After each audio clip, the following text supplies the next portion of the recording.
I missed everyone. Troy is up here telling me that I need to post something on Reality with T because it's been so long. And let me tell you something.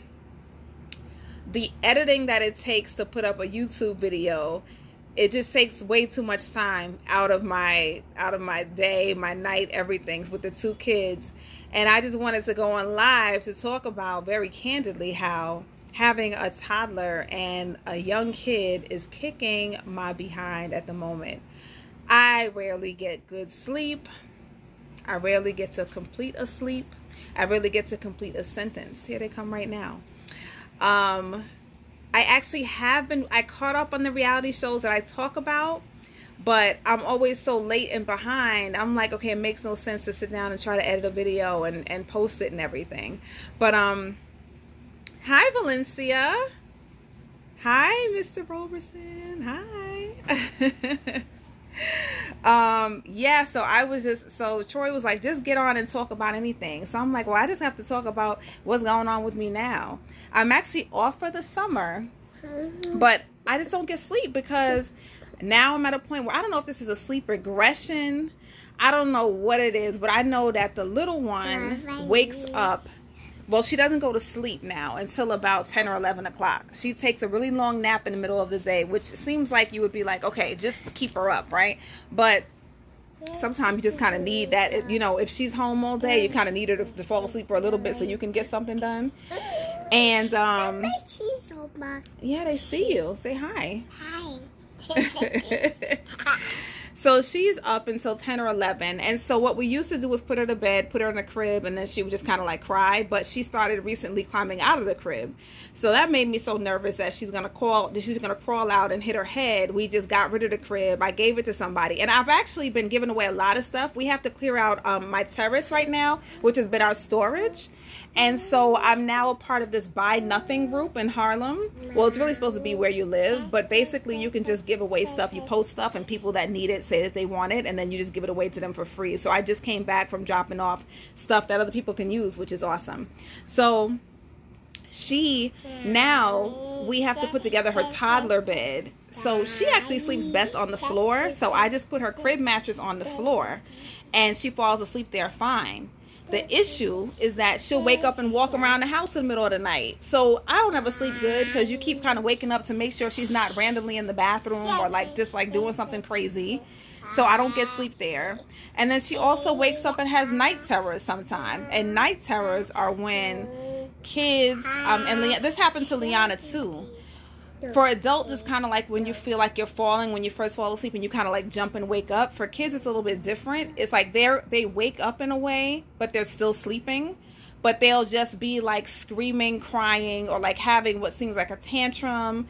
Liana used to just tear up her bedroom, but they're still half asleep. And then it would last for like 25 to 30 minutes. And you're completely it's scary. And you're like, what is happening?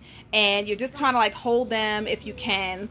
And just hopefully they won't hurt themselves. And then they just go back to sleep. So she has night terrors sometime. And usually that's from being overtired, which of course is because she stays up late because her sleep schedule is off. So it's a hot mess. So I don't really get good sleep. And then when she sleeps well, my big one wakes up. Hey, what are you doing? My big one wakes up with nightmares now because around this age, 4 and 5, is when their imagination runs wild. Amina, can you please? You see what I'm dealing with? I can't even do a live. So she has nightmares. So she'll just wake up and walk in on me and Troy, or just wake up crying or come and want to sleep with us. So she's having nightmares. So yeah, I never get sleep. So I don't really have a summer. So when I think about actually posting for Reality, it just doesn't even really happen.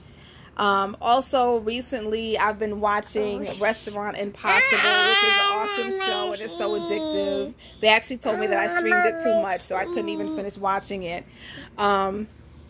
But that's what's going on with me. And Troy's like, listen, just talk about all the stuff. So now I'm at the phase where I'm like giving away all of the baby stuff. And that's kind of sad because I'm like, I'm never going to use it again. Never going to use it again. My mother today was like, you're not going to need this again? I'm like, hell no. You know, but listen, we balance between me and Troy. We try to give each other time to sleep, time to ourselves. I try to give Troy time to do his artwork and stuff.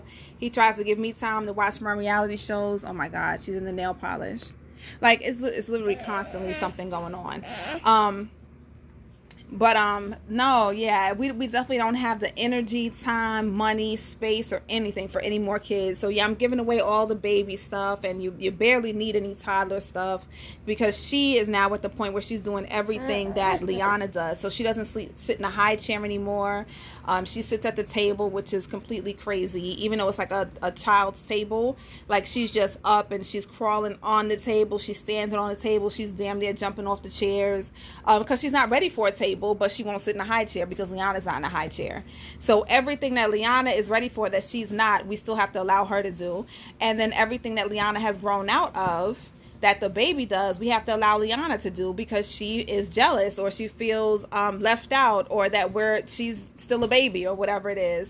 So yeah, she's skipping the toddler phase. Exactly. So that's my friend and my hairstylist, Marshall, blends hair. You guys check him out. He does awesome hair.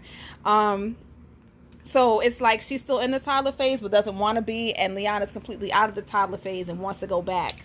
So we are constantly in this state of trying to, like, I shouldn't say please everyone, but tend to everybody's needs as much as we can, which is impossible. You know, I try to, the baby definitely always needs extra time and extra attention because she is a baby. So while Liana is able to go lay down in her bed and go to sleep and is completely capable, I might have to walk around with the baby to get her to sleep or rub her back, and then that makes Liana feel a little bit jealous. So because of that, we try to do things like give her Mommy and Lily Day or Daddy and Lily Day, and which we did, and we went out to Times Square. Little girl, you are wilding right now. Chill out. It's okay. We went out to I took her to Governor's Island, and then we stayed at Times Square for a day via Priceline. I didn't stay at any expensive hotel. Priceline, you get like those deals. And then we did like Ripley's Believe It or Not, just so she can have some time to herself and wouldn't feel left out. But it's constantly a struggle on trying to just meet everybody's needs. You know, we're constantly asking each other, like, are we giving them what they need? Are we giving her enough attention? Are we doing enough of this? You know what I mean? And also taking a little bit of time for ourselves. But really, we're at the bottom of the barrel. The only time I really get now in the summertime is like if I take them over to the daycare for the day, like then I can actually relax. That's the only time. But now daycare, because of COVID, closes at like 4:45, so it's like you don't really get a whole day. But you know, that's what it is. So I just wanted to check in and go over night terrors and lack of ability to sleep and all the other things, but also say that hopefully I will be posting soon. I am going to catch up on Married at First Sight tomorrow. So I'll probably review like episode 1 through 4 at some point this week. And hopefully I'll probably be on the panel again for Little Black Book 91. He does a panel on Thursday evenings about Married at First Sight. And at the same time, I also decided to randomly take another course that starts September 1st, which I'm not really ready for. I was trying to get all the reading out of the way. Thank you for listening. Thank you for coming and listening with me. And I'm doing a course on criminality. It's something about like the psychology of criminality, because I'm just really into all of those true crime shows. And I'm really interested in learning about how, as kids, some kids seem to have some sort of a predisposition for being criminals or sociopaths or psychopaths, and I just want to know more about that. So I may be going back for a certification in forensic criminality, I think that's what it is, or psychological forensic psychology, I don't know, whatever it is, a graduate certification. So I am going to be taking a course in that. So either way, I don't know, hit up Reality with T. I'm going to post this on my YouTube page. I need to get my viewers back up. I need to get my views back up, my viewing time. So definitely check me out, subscribe, hit the like, just hitting the like button, just letting it play and just letting it go, so I can get the viewing time all helps. Because I honestly feel like, you know, when sometimes you look at YouTube and you're like, what are these people doing? You have people sitting in front of like a random gray wall talking, and they get like millions of viewers and they're getting paid. And some of these YouTubers, they get like $60,000-$70,000 a year just from like talking and doing YouTube reviews about nothing. And what I say is more engaging, makes more sense than what they're saying. I'll give you a good background, I'll give you a little logo or whatever. I feel like I could make that money too, and then I could quit my job. I don't have to go in, and I can just talk on YouTube all day and make a living. And you know, I don't know. So either way, I just need like a few of you guys to subscribe and like, and hopefully the algorithm will put me somewhere higher somewhere, and I'll get more subscribers and likes, and hopefully I'll start getting paid. So help me out. All right, guys. Thank you, Marshall. Thanks for hanging in there with me. I will talk to you soon. See you guys soon. Bye-bye.